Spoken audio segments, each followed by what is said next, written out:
Hi everyone and welcome back to my channel.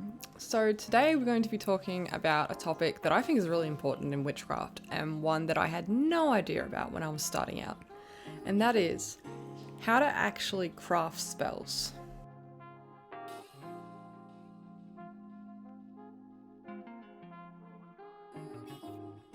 So what are spells? My understanding of spells is they are essentially using an intention to cause change. Now this can be super mundane or super complex. It can be as simple as spinning your spoon in your cup of tea in the morning clockwise to draw something towards you. Or it could be placing a certain crystal nearby, or it could be a really complicated ritual. There's a lot of ways to actually create spells. Now the one book that really taught me how to create spells was The Modern Guide to Witchcraft by Skye Alexandra. The reason this one taught me was essentially because it had a lot of examples in there.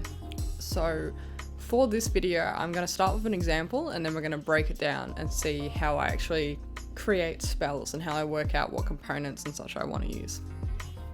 So let's say I want to improve my financial position, but I don't want to ask for a new job or a pay raise or anything like that. I just want to be kind of vague in my intentions. So something like, I wish to draw money to me. So this is essentially a prosperity spell or maybe an abundance spell. Well, firstly, the color that I associate with finances is green. So perhaps using that knowledge, I can use a green candle in this spell, or maybe I can write on a piece of paper with a green pen. Or perhaps I could even just use some green crystals around me. Or maybe I want to be a bit more specific, so perhaps I research what crystals are associated with finance and prosperity. And maybe I can use something like citrine or jade. And then on the other hand, maybe I want to include some herbs in this. And I want to use some that have those properties of prosperity and abundance and finances, like basil. But then what mundane things can I associate with this? Maybe I can associate my wallet with this, or even my workspace, especially since a lot of us are working from home right now. That might be just your desk at home. And then I can also consider what times correspond with prosperity and finances. So for example, what days of the week? What moon phases? Perhaps I want to do this on a waxing moon to draw something to me or increase something. And maybe I want to do it on a Sunday because Sunday for me is associated with goals and finances. And now with all of these separate components, how can I actually bring them together? Maybe I just want to place a basil leaf in my wallet to literally draw funds to it.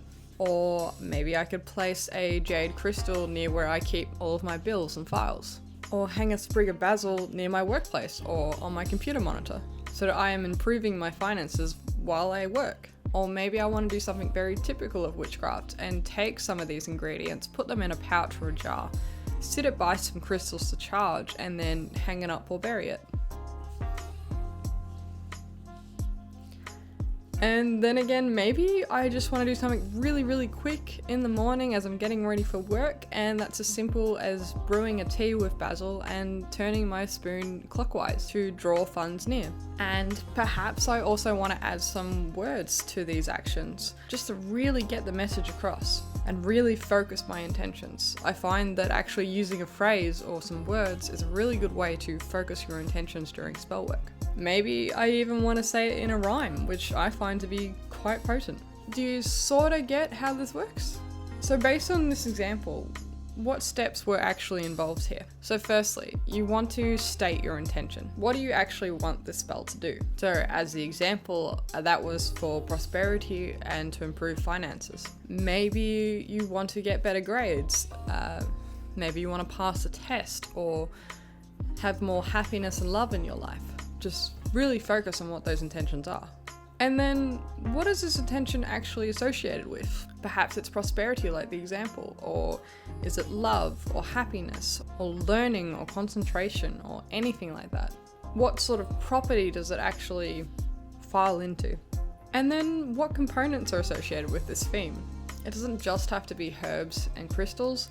It can be colors, days of the week, moon phases, months, seasons, elements, times of day, numbers, symbols, sigils, even mundane things like the wallet and the workplace or desk from the example. It can be anything you can associate with this. I like to sort of think of this as colours, herbs, crystals, time, and mundane. These 5 areas you can pick from. And you can pick as many as you want, you can pick all of them, you can pick and choose, whatever you want to do, whatever feels right. And now once you've got this abundance of components you can draw from, how can you combine them? How can you take these and put them into a form of a spell or a sequence of actions or a creation that will amplify your intentions? This can be a pouch, it can be a jar, it can be actually creating something. Maybe you want to bake this into a cake or brew a tea and drink that. It could be just doing some dancing. It could be any sort of action like that or any sort of tangible thing that you can create. And it can be as simple as something like meditating or just focusing on your intention. And now lastly, is there any words you want to add to this to really hone in on that intention? And do you want them to rhyme or not? Rhyming is very typical in spellcraft, but it doesn't have to. It can be whatever amplifies this intention or is powerful or feels right to you. Perhaps you want to do a song, perhaps it's simply just some music. Maybe you're really good at guitar and you want to add that in. It doesn't matter. Anything like that will work. And that's pretty much all there is to it for how I create my spells. Now remember that the majority of the magic comes from you and your intentions. You need to will it to happen and take action if you're prompted. For example, say you did this prosperity spell and suddenly there's a new job opportunity or the opportunity to fight for a pay raise or something like that. You can't really just sit back sometimes when that happens. Sometimes you can. Sometimes you weigh it up and you say, okay, this is actually gonna be worse or it's not going to do what I want it to do. But when something like that happens and you don't chase it up and you just say, no, I'm going to sit back and let the universe handle it. Well, the universe is telling you, hey, I heard you. Here's an opportunity. Take it. So really, when you do these spells, sometimes you got to put in a little effort as well.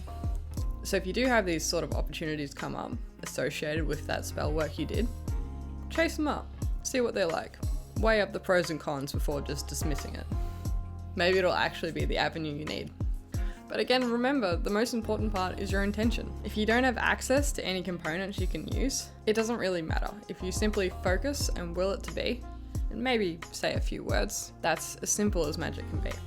Maybe you can just meditate on this intention as your spell work. Maybe you can add a herb to your dinner or bake a cake and add some sigils on top or symbols or anything like that. Perhaps you can make an item that resonates with this intention.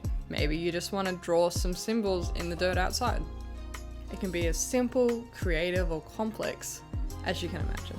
And one thing that doesn't come up a lot is write them down.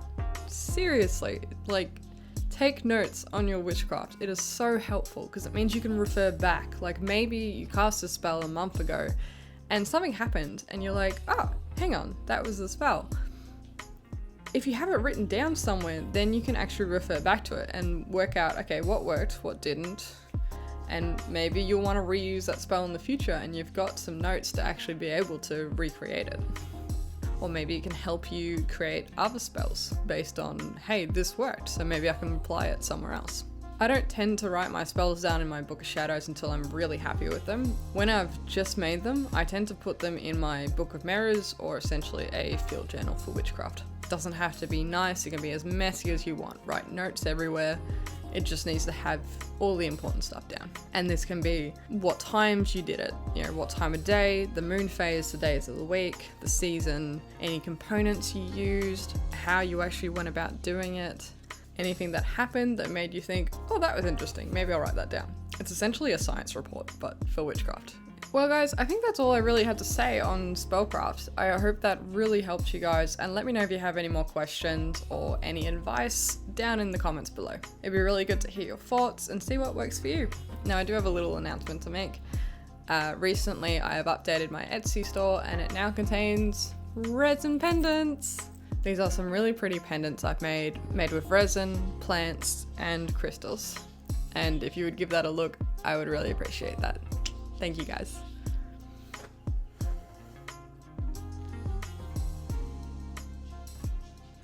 So thank you guys for all of your support. You are a wonderful audience. And as always, I will see you guys next Friday. Bye.